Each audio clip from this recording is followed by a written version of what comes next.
My name is Kelly, and I'm 23 years old. I just finished my second year at art college, and let me tell you, it's been quite an experience. But before I get into all of that, you need to know where I come from. I grew up in a house where I never felt like I belonged. My parents, Larry and Maria, always made it clear that my older sister, Julie, was their favorite. She's 5 years older than me and has always been a problem for me since the day I was born. Julie seemed to hate me from the start. She would tease me, break my toys, and make my life miserable. And my parents? They would just laugh it off, saying, "Oh, that's just how sisters are." But it wasn't normal. I remember when I was 15, I had a huge crush on a boy at school named Scott. I thought he was the cutest guy ever. I spent hours drawing pictures of him in secret, hiding them under my mattress, thinking no one would find them. But Julie found them, and you know what she did? She put them up on the school bulletin board for everyone to see. I still remember walking into school that day, people laughing, pointing, whispering. It felt like my whole world was falling apart. And Scott, he came up to me, all awkward and nervous, and said, "Kelly, I saw the drawings. Look, you're nice and all, but I don't like you that way." I ran home crying that day. When I got home, my parents were in the kitchen. I burst through the door, tears running down my face. "Mom, Dad, Julie embarrassed me at school. She found my private drawings." But before I could finish, Julie walked in with a smug look on her face. "Oh, come on, Teresa," she said, using the nickname I hated. "It was just a bit of fun. It's not my fault you can't take a joke." And you know what my parents did? They laughed. They actually laughed. "Sweetie," my mom said, wiping tears of laughter from her eyes, "you really need to toughen up. It's not Julie's fault you're so sensitive." That's why, when I got accepted into art college, I was thrilled. It was my way out of that house, away from the constant teasing and putting down. My grandmother was the only one who ever truly cared about me. She was the one who believed in my art and told me I had talent. When I got accepted, she insisted on paying for my tuition. "Kelly," she said with a smile in her eyes, "you have a gift. Don't let anyone tell you otherwise. I'll make sure you get the education you deserve." For 4 years, she paid for everything: my tuition, my art supplies, even some extra money for living expenses. But then, just before my final year, she got sick. I remember sitting by her bedside, holding her weak hand. She looked at me with those kind eyes and said, "Kelly, my dear, I'm so proud of you. You're going to do great things." Then she turned to my parents, who were standing at the foot of the bed, and said, "Larry, Maria, I need you to promise me something. Promise me you'll pay for Kelly's final year. She needs to finish her education." My parents nodded seriously. "Of course, Mom," my dad said. "We promise." Grandma passed away a week later. At the reading of her will, we found out she had left her house to my parents and her jewelry to Julie and me. Julie, of course, quickly grabbed the diamond tiara. "I'll take this," she said. "Kelly can have the ring. She doesn't care about jewelry anyway. Right, Teresa?" I didn't argue. She was right, I didn't care much for jewelry. So I took the diamond ring and put it in a safety deposit box at the bank. I made friends quickly in college. There was Lily, a punk rocker with a talent for abstract art, and Brian, a quiet guy who could create sculptures that would take your breath away. They didn't care about my family drama. To them, I was just Kelly, the girl who could paint like nobody's business. "Hey, Linda," Lily said one day, using the nickname I actually liked. "There's a tattoo parlor downtown looking for someone to draw designs. You should apply." I was unsure at first my parents would lose it if they knew I was working in a tattoo parlor. But then I thought, why should I care what they think? So I applied, and to my surprise, I got the job. The owner, a big guy named Ryan, with more tattoos than skin, took one look at my portfolio and said, "You're hired, kid." For the first time in my life, I was making my own money. It wasn't a lot, but it was mine. I didn't tell my parents or Julie about it.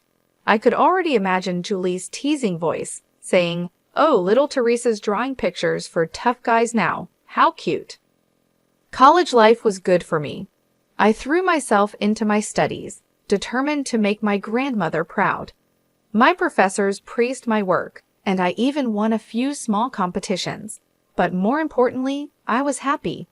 The years flew by, and before I knew it, I was finishing up my second year. As summer break approached, a familiar dread settled in my stomach. I had to go home. When I opened the door, I walked into chaos. The living room was full of people, all excited and busy. In the middle of it all stood Julie, smiling brightly as she held up a white dress. My mother was the first to notice me. "Oh, Kelly," she said, her smile fading slightly, "you're home. We weren't expecting you so soon." I stood there stunned. Julie was getting married? When did this happen? Julie turned to me, her smile turning into a smirk. "Oh, didn't anyone tell you? I guess we've all been so busy with the preparations that it must have slipped our minds." I felt like I had been punched in the gut. My own sister was getting married, and no one had even bothered to tell me. "Who's the lucky guy?" I managed to ask, trying to keep my voice steady. "This is Paul," Julie said, pulling forward a tall, handsome man I hadn't noticed before. "Isn't he dreamy?" Paul gave me a polite smile and extended his hand. "Nice to meet you, Kelly. I've heard so much about you." I shook his hand, wondering what exactly he had heard. Knowing Julie, probably nothing good. The next morning, I woke up to the sound of excited chatter downstairs. Julie was holding court at the breakfast table, surrounded by our parents and a couple of her bridesmaids. As I listened to their conversation, I learned that Julie had broken up with her previous boyfriend at our parents' insistence. Apparently, he had been involved with some dangerous people. "Thank God you listened to us, sweetie," Mom said, patting Julie's hand. "Paul is such a better match for you, and his family is so well off." I couldn't help but roll my eyes. Of course, that's what they cared about. Julie, with her usual smirk, turned to me and said, "Speaking of Paul, he's taking me out to dinner tonight." Not that you'd know anything about that, right, Teresa? Still haven't found a boyfriend. They all laughed, and I gripped my coffee mug tighter, trying not to cry. Some things never change. As the days went by, I tried to stay out of everyone's way. I spent most of my time in my room, sketching and counting down the days until I could leave. But one evening, I couldn't avoid the family dinner. We were all sitting around the table when Julie dropped her big news. "I've decided to wear grandma's tiara for the wedding," she announced. "It'll look perfect with my dress." "Oh, that's a wonderful idea," Mom exclaimed. But Julie wasn't finished. "You know what would make it even better? If I had a matching piece to go with it, like, I don't know, a ring." I froze, my fork halfway to my mouth. I knew exactly where this was headed. Mom's eyes lit up. "Oh, that's right. Kelly, didn't Grandma leave you a ring?" I nodded slowly, feeling sick to my stomach. "Well, there you go," Julie said, clapping her hands together. "Teresa, you'll let me borrow the ring for the wedding, won't you?" I put down my fork. "Borrow? For how long?" Julie laughed, a sound that sent chills down my spine. "Oh, silly Teresa, I mean you'll give it to me for good." "But Grandma left that to me," I protested weakly. "Come on, Kelly," Dad said sternly. "Don't be selfish. It's your sister's wedding day." I looked around the table, hoping to find anyone on my side. But all I saw were expectant faces, waiting for me to give in, like always. "Kelly," Dad said, his voice cold, "either you give the ring to your sister, or we won't pay for your final year of college." The room fell silent. I couldn't believe what I was hearing. "But you promised Grandma," I whispered, tears welling up in my eyes. Julie let out a harsh laugh. "Oh, please.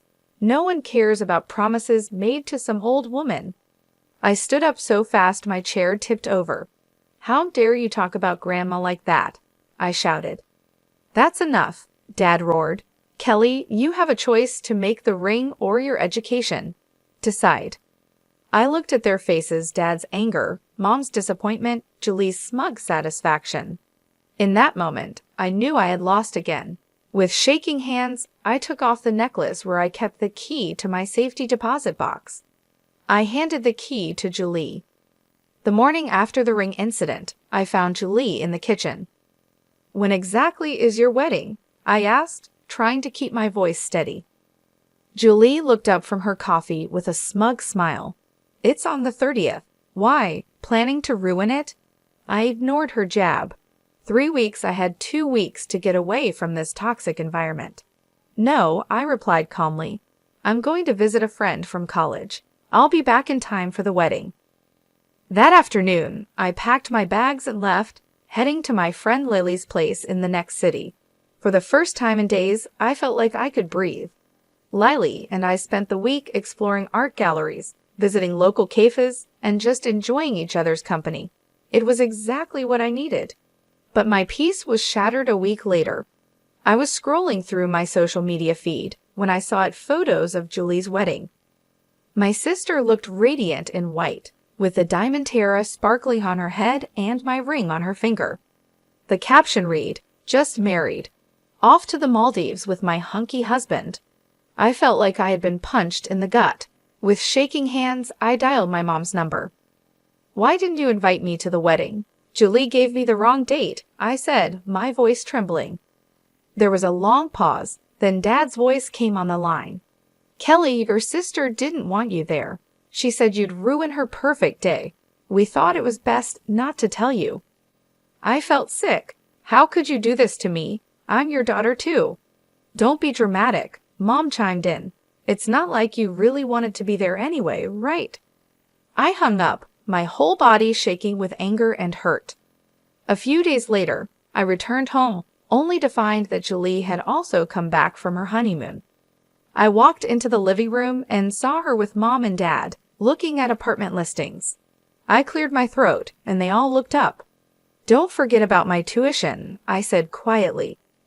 "You promised to pay for my last year if I gave Julie the ring." Dad shifted uncomfortably. "Actually, Kelly, we've decided to use that money as a down payment on Julie's apartment instead." It felt like the floor had dropped out from under me. "But you promised. You swore to Grandma." "Plans change," Mom said dismissively. "Julie needs it more. I'm sure you can figure something out." Julie was still laughing, a cruel, mocking sound that made my blood boil. I knew exactly what I was doing when I lunged at her, grabbing a fistful of her hair. Julie screamed, and suddenly everyone was shouting. Dad pulled me away, his face red with anger. "That's enough," he roared. "Kelly, get out of this house right now." I ran to my room, threw some clothes into a bag, and stormed out, slamming the front door behind me. As I walked away from the house, my heart pounding and tears streaming down my cheeks, I realized something. I ended up back at Lily's place, feeling completely lost and broken. For days, I barely left her guest room, alternating between crying and staring blankly at the walls. Lily did her best to comfort me, but nothing seemed to help. A week passed in this haze of despair. Then one morning, as I listlessly checked my email, I saw a message that made my heart stop. "Congratulations! You are the winner of the annual art school competition. Your prize includes a full scholarship for your final year of studies." I read the email 5 times, not believing my eyes. Then I let out a scream that brought Lily running. I handed her my phone, happy tears streaming down my face. "I won. I won a scholarship. I can finish school." Lily's eyes widened as she read the email. Then she pulled me into a tight hug. "Oh my God, Linda, this is amazing." For the first time in weeks, I felt a glimmer of hope. I could finish my degree without my parents' help. I could make my own way. When the new semester started, I threw myself into my studies with renewed energy. Between my classes and my part-time job at the tattoo parlor, I barely had time to think about my family drama. Months passed, and I slowly started to heal.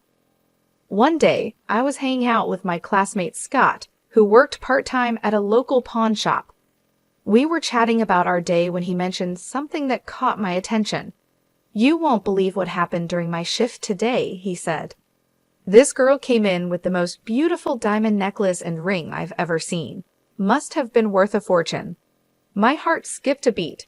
"What did she look like?" I asked, trying to keep my voice calm. Scott described a woman who sounded exactly like Julie. Can you draw the jewelry for me? I asked, my hands shaking slightly. Scott looked confused but agreed. As I watched him sketch, my suspicions were confirmed. The necklace was the one Julie had always bragged about, and the ring, it was my grandmother's ring. I asked, my mouth dry, "Is there any way you could get me the security footage from the pawn shop?" Scott must have seen the desperation in my eyes because he finally nodded. "Okay, I'll see what I can do." A few days later, Scott handed me a USB drive. "Here," he said, "but you didn't get this from me, okay?" I nodded gratefully and rushed back to my dorm room. With trembling hands, I plugged in the drive and opened the video file. There was Julie, clear as day, handing over the jewelry. But what shocked me even more was what happened next. As she turned to leave, a man entered the frame. Julie threw her arms around him, kissing him passionately. It wasn't Paul. I leaned closer to the screen, my heart pounding. As the man turned slightly, I guessed I recognized him. It was Julie's ex-boyfriend, the one her parents had forced her to break up with because of his criminal connections. I sat back, my mind spinning. Julie had sold her precious jewelry, including my grandmother's ring, and was apparently cheating on her husband with her criminal ex-boyfriend. Part of me wanted to immediately send this video to my parents, to Paul, to everyone who had ever believed Julie's lies. But another part of me hesitated. This was too big to act on impulsively. Months passed, and I thought I had put my family drama behind me. Then, out of the blue, my phone rang. It was my Aunt Laura, my mom's sister. "Kelly, darling, I have wonderful news," she chirped, her voice full of excitement. "Your sister is pregnant. Can you believe it? They're having a big announcement party next week. Isn't it exciting?" My heart sank. Of course, another family event I hadn't been invited to. "That's great, Aunt Laura. Thanks for letting me know." After hanging up, I sat on my bed conflicted. Part of me wanted to ignore it, to continue cutting ties with my toxic family. But another part of me, the part that still held onto the video from the pawn shop, knew this might be my chance. 2 weeks later, I found myself standing outside my parents' house.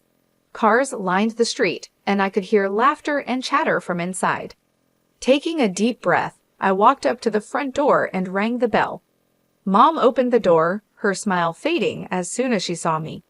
"Kelly, what are you doing here?" Without answering, I pushed past her and stepped inside. I walked into the living room, and the chatter quickly died down as everyone noticed me. Julie, standing in the center of the room with Paul, looked like she'd seen a ghost. "What is she doing here?" Julie hissed.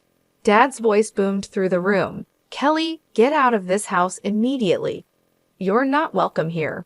Confused murmurs rippled through the guests. I saw Paul's parents exchange worried glances.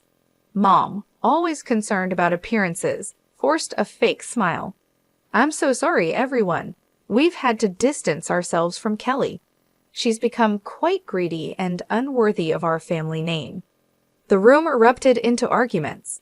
Some relatives defended me, while others sided with my parents. I raised my voice. "I have something to say." Gradually, the room quieted down, and all eyes were on me. I turned to Julie. "Congratulations on your pregnancy, sis. But I have to ask, why aren't you wearing Grandma's tiara and ring?" Julie's face went pale. Her mother-in-law spoke up. "Now that you mention it, I haven't seen that beautiful ring in a while. Julie dear, where is it?" Julie stuttered. "I sent them for restoration. They needed cleaning." I nodded slowly, pulling out my phone. "That's interesting because I have a video here that tells a different story." The color drained from Julie's face as I connected my phone to the TV. The security footage from the pawn shop began to play. There was Julie, clear as day, pawning the jewelry. Then, the moment that made everyone in the room, gasped Julie throwing herself into the arms of a man who was definitely not Paul, kissing him passionately. The moment the video ended, chaos erupted in the living room. Paul's face twisted with rage and pain as he turned to Julie. "Julie, what is this? Who is that man?" he shouted, his voice cracking. Julie burst into tears. mascara streaming down her face. I can explain. Paul's mother stepped forward, her voice cold. I think we all deserve an explanation, Julie. Paul's father, a stern-looking man, spoke up. I think we need a paternity test immediately. As accusations flew and tempers flared, I quietly slipped out of the house. I had done what I came to do. The truth was out. For the first time in years, I felt a weight lift off my shoulders. Over the next few weeks, the full extent of Julie's deception spread through the family grapevine. I found out that Julie had been secretly meeting her ex-boyfriend, the one with criminal connections, behind Paul's back. She had been using Paul's money on him and even pawned her jewelry to pay off his debts. The paternity test results were the final blow. The baby wasn't Paul's. It was her ex-boyfriend's. Paul, understandably devastated, filed for divorce. He sued Julie for a large sum, citing emotional damages and financial fraud. Her ex-boyfriend, upon hearing about the pregnancy, disappeared without a trace, leaving Julie to deal with everything on her own. My parents, who had always favored Julie, had to face the harsh reality of her actions. They were forced to take out a big loan to help Julie pay the money Paul demanded. Their golden child had fallen, and they were left to pick up the pieces. In a twisted turn, they tried to blame me for everything. Mom left a voicemail on my phone, her voice bitter and accusing. Are you happy now, Kelly? You've ruined your sister's life. I hope you're proud of yourself. I deleted the message without responding. Their words no longer had the power to hurt me. As for me, I returned to college, focused on my studies, and started building the life I wanted.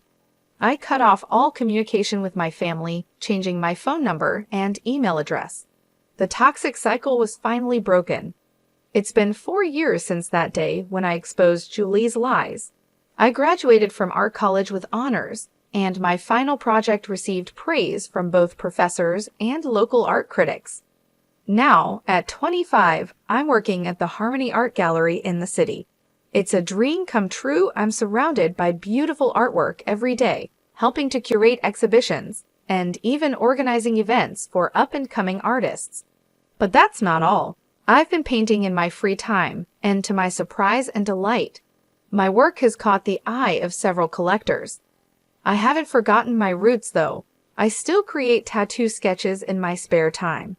It's become a cherished hobby, a link to the past that reminds me of how far I've come. Some of my designs have even been featured in tattoo magazines, which never fails to make me smile. As for my family, well, that's a complicated story. I've kept in touch with a few aunts and cousins who stood by me during the fallout. They keep me updated on the family drama, though I try not to let it affect me anymore. From what I hear, Julie is still living with our parents. She's unemployed, struggling to raise her child alone. Mom and Dad, facing their own financial troubles, are constantly pressuring her to find a job and move out. The arguments are frequent and bitter, or so I'm told. I haven't spoken to my parents or Julie since that day. They tried reaching out a few times at first, sending guilt-tripping messages and leaving angry voicemails, but I stayed firm in my decision to cut ties. Eventually, they stopped trying. On a brighter note, I've been dating a wonderful guy named Frank for the past year. He's a graphic designer I met at a gallery event. He's kind, supportive, and, best of all, he understands my passion for art. We're even talking about moving in together soon, which feels like another step toward building the life I want.